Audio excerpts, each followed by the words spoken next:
It's a weird time to be alive. I don't know about anyone else, but this is my first global pandemic, and I'm really not sure how to interact with everything.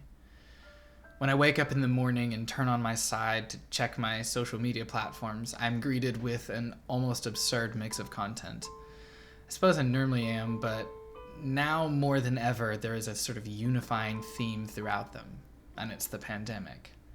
I see memes about staying inside, comparisons of introverts versus extroverts, pictures of people's family Zoom calls, discussions of binge watching, people's workout routines, and all the other things that they're doing to occupy themselves, and countless other activities that are at once banal and wholesome. This optimism and playful attitude is contrasted by the very powerful, very real, very deadly pandemic. There is a dichotomy between the darkness of our reality and the playfulness with which we are approaching it. Now, before we go too much farther, I want to state that what I'm about to present to you is not a criticism of this reality so much as a description of what I think it means and what it means to me. I'll be doing so by making some assertions and then challenging those assertions. So instead of lambasting me in the comments like halfway through, please hold on to your opinions until the end, and you can lambast me all you want. I am 28. I am, for all intents and purposes, healthy. Though my eating habits might have something to say about that. I don't have any persistent medical conditions or aching joints or back pain. I've never been to the ER for anything more serious than a tiny fracture in my arm when I was a kid. I don't have sleep problems. I'm not really in the category of human beings most vulnerable to the COVID-19 infection. I usually identify myself as a citizen of the Kingdom of the Well. I am not afraid. It's hard not to see this thing as happening in a very theoretical sense. No one near me, thankfully, has contracted it, and no one I know has known someone who contracted it. I believe in the cautionary measures we're being asked to take, but I don't feel fear when I go to the store or when I visit one of my partners for the day. I have limited the amount of people I interact with, but I'm not sure how likely I think it is I will actually be exposed to it. And if I am exposed, I feel confident that I'll probably get over it just fine. This crisis has given me more free time than I have had in years, and I can't pretend that I'm not enjoying it. I have time to sleep a reasonable amount and still get up at a reasonable hour in the morning. I've had the energy and time to work out, engage in my hobbies, and even interact with my friends, mostly through the internet. I even had time to start a YouTube channel. I'm probably the happiest and healthiest I've been in a long time. I'm generally in the category of human beings who are approaching all of this with that playful optimism. Sure, I see the news and read the articles talking about how bad things can get, but I can also close those apps and watch silly videos and pretend it's not happening. Because it's not. Not to me, anyway. I often see this situation like I do a war in a foreign country, having strong academic opinions, but no real emotional connection to it. I tell myself I am making big sacrifices by staying in more and by not seeing most of the people in my world, and I'm doing it for the greater good, so I can feel like I'm doing my part, and more importantly, I can feel righteous indignation at those who do not. After making a trip to Kroger, I was all out of my groceries and had to go, on April 5th, I found myself caught in dense traffic that seemed to be the result of people cutting donuts in the 10 Fitness parking lot near my house. Chris, these videos show dozens and dozens of people clearly not following the social distancing guidelines, and some blaming the governor for allowing it all to happen. Around 6 p.m. on Sunday, dozens of vehicles lined on Asher Avenue in southwest Little Rock with what they're calling a coronavirus parade. This Facebook video, which has been muted for profanity reasons, shows people taking to the side of the road, well within 6 feet of each other. Another video on YouTube shows multiple vehicles drifting in the 10 Fitness parking lot. And this, taken from Sky 7, is the aftermath. Little Rock Police tells us they are aware of these videos and are looking into it, but many have taken to social media with their concerns, criticizing Governor Hutchinson for allowing Arkansas to remain one of the only states without a shelter-in-place directive, something he has sternly backed since this all began. And we reached out to Little Rock Mayor Frank Scott Jr. for a statement on this, and he said in part, quote, "I am deeply disturbed at the actions that occurred in our city over the weekend. Let me make this plain and clear. COVID-19 is not a game." And he also issued an executive order prohibiting caravanning and loitering in groups of 10 or more people, both to carry a maximum fine allowed by law. This is not a terribly irregular occurrence for my area, but its timing during a global pandemic made me a little more annoyed than I would have normally been. What business did these people have getting together in such a large group? Don't they know there's a pandemic on? It's just like our mayor said, COVID-19 is not a game. I patted myself on the back for not being as foolish as these and went about the rest of my day. I went on seeing my limited number of people and working on my projects completely unaware of the cognitive dissonance epitomized by my frustration with these people.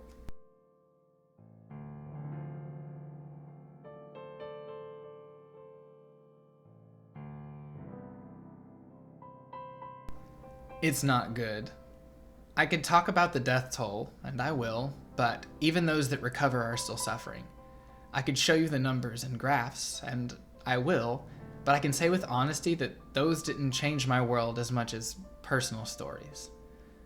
Patients are away from families and loved ones and surrounded by others that are as sick as they are. Devastation that it's causing, and I think also as a nurse, besides the chaos that's in the hospital and what we need to do to see the patients without their families here, to know that they're alone. During quote-unquote normal times in nursing, we see the patients with the family around them. In this situation, we can't be in there that often. We go in when we have to go in because we will be exposed, obviously, and we do everything we need, but each time we go in, it's to let them know, hey, I'm here. You're not by yourself. Everyone is scrambling around, doing their jobs and hoping, praying to anyone who will listen, to everyone who might listen. Both that they have the strength to carry on doing what needs to be done, and that things get better even if they don't. We have completely pulled together every single morning. We pray in Islam, we pray in the Christian faith, we pray in the Jewish faith. We include everybody and we pray every single morning as a team. Every member of this team into your hands in Jesus' name. Amen. And it's not just the elderly or immunocompromised. It's everyone. It's people in their 20s with no signs of previous illness who are, for all intents and purposes, healthy. One such case of a person close to my age being sick is Fiona Lowenstein, a writer for the New York Times. She tells her own story about being admitted for COVID-19. I'm 26. I don't have any prior autoimmune or respiratory conditions. I work out 6 times a week and abstain from cigarettes. I thought my role in the current health crisis would be as an ally to the elderly and compromised. Then I was hospitalized for COVID-19. That night I woke up in the middle of the night with chills, vomiting, and shortness of breath. By Monday, I could barely speak more than a few words without feeling like I was gasping for air. I couldn't walk to the bathroom without panting as if I'd run a mile. Any task that was at all anxiety-producing, even resetting my MyChart password to communicate with my doctor, left me desperate for oxygen. Ultimately, even with my serious trouble breathing, a part of me believed I would be fine, since I was young and otherwise healthy. I can't help but read my own beliefs into and out of this article. I mean, it literally starts the same way I wrote a lot of this essay, saying that she's 26 and then listing all the ways in which she's healthy. Now, despite what I'm showing you, none of this is what shook me from my complacency with the crisis. I mentioned my cognitive dissonance earlier and that my frustration at the coronavirus parade typified this. I saw these people ignoring the guidelines and was angry at them for it, all the while experiencing a similar feeling of invulnerability to it all. Clearly, the people cutting donuts and watching weren't afraid of the crisis. They didn't believe it would hurt them, and neither did I. Fiona describes seeing this very feeling in people further in her article, saying, "Unfortunately, much of our generation, and some of those younger than us, is not taking this public health crisis seriously enough. We're continuing to gather in groups, travel internationally, and see quarantine as an extended spring break. As a generation with a supposed commitment to social justice, we should be stepping up in our role as allies to more vulnerable populations. Yet, somehow the message of staying home still isn't permeating our ageism and ableism." I observed some of these things I was supposed to do, but mostly because I had the time to do it. I was one of those people experiencing all of this like a long spring break. I'm 28. I am, for all intents and purposes, healthy. I don't have persistent medical conditions or aching joints or back pain. I've never been to the ER for anything more serious than a tiny fracture in my arm when I was a kid.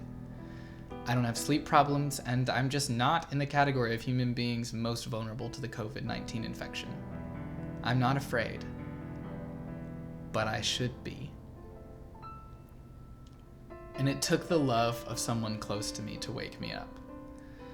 I was spending some time with my partner when he expressed concern with my living situation. I had just taken on a temporary roommate who needed a short-term living solution. My partner didn't have a problem with my choice to do that, except for that it would mean exposing me to a new person who I didn't know well. Who knows who's carrying it after all? What if the germs came with me to his house when I went to see him? What if I got myself sick? It hadn't even occurred to me to think about it. I just saw a person who needed some help, and I knew I could. The reality of the crisis failed to even be in my consideration for taking on a roommate. After a long, even teary discussion with my partner, I realized that he wasn't just worried about himself because of what I was potentially exposing myself to, and by extension him. He was worried about me. My partner could see all of this for what it is, and be appropriately afraid. My partner worried about me. He didn't care that I'm in my 20s and reasonably healthy. What if I got sick? What if I died? I'd be alone and gasping and never see anyone I care about again. They wouldn't see me. My family wouldn't, my partners wouldn't, my friends wouldn't. I'd just be gone and they'd be hurting. This is what shook me out of my complacency. Shouldn't have taken that. The numbers should have been enough, but it took this. After that, and in preparation for this video, I sought out the things I've been showing you because you may not have someone in your life who can shift your perspective to see all of this for what it is. So I'm going to try. I'm going to use whatever tools I have to hit you where you feel it in hopes that we can all be a little safer. I want to push you from seeing this in a theoretical sense to seeing it in a real sense. If they tell us to do something like shelter in place, we need to do that. In her article, Fiona comments on the tough decisions that doctors are making. The New York Times reported this week that nearly 40% of hospitalized COVID patients in the US are under 54. What's worse is that when medical professionals have been forced to make choices about who lives and who dies in other countries, our generation is often chosen to receive treatment. So not only are we risking our own health, but our presence in hospitals diminishes the care other groups may receive. Even if we get better, when one of us younger people gets sick, by doing so we run the risk of taking resources from someone who also needs them because we have a better chance of living. That's not a competition I ever want to win. It's a weird time to be alive. I don't know about you, but this is my first global pandemic, and now I'm determined to treat it with the gravity it deserves in hopes that I can do my part for me, for others, and for those I care about. Stay safe out there. And for the love of all that is holy, keep making TikToks. Keep having Zoom meetings with your families. Keep binging shows on Netflix. Fight back against all of this, both with appropriate cautionary measures and with as much happiness and joy as you can produce for yourself and others. We all need it. But don't let all of these silly things lull you into a false sense of security. There is a crisis on. Much of the world is in the kingdom of the sick, and we all have to do our part.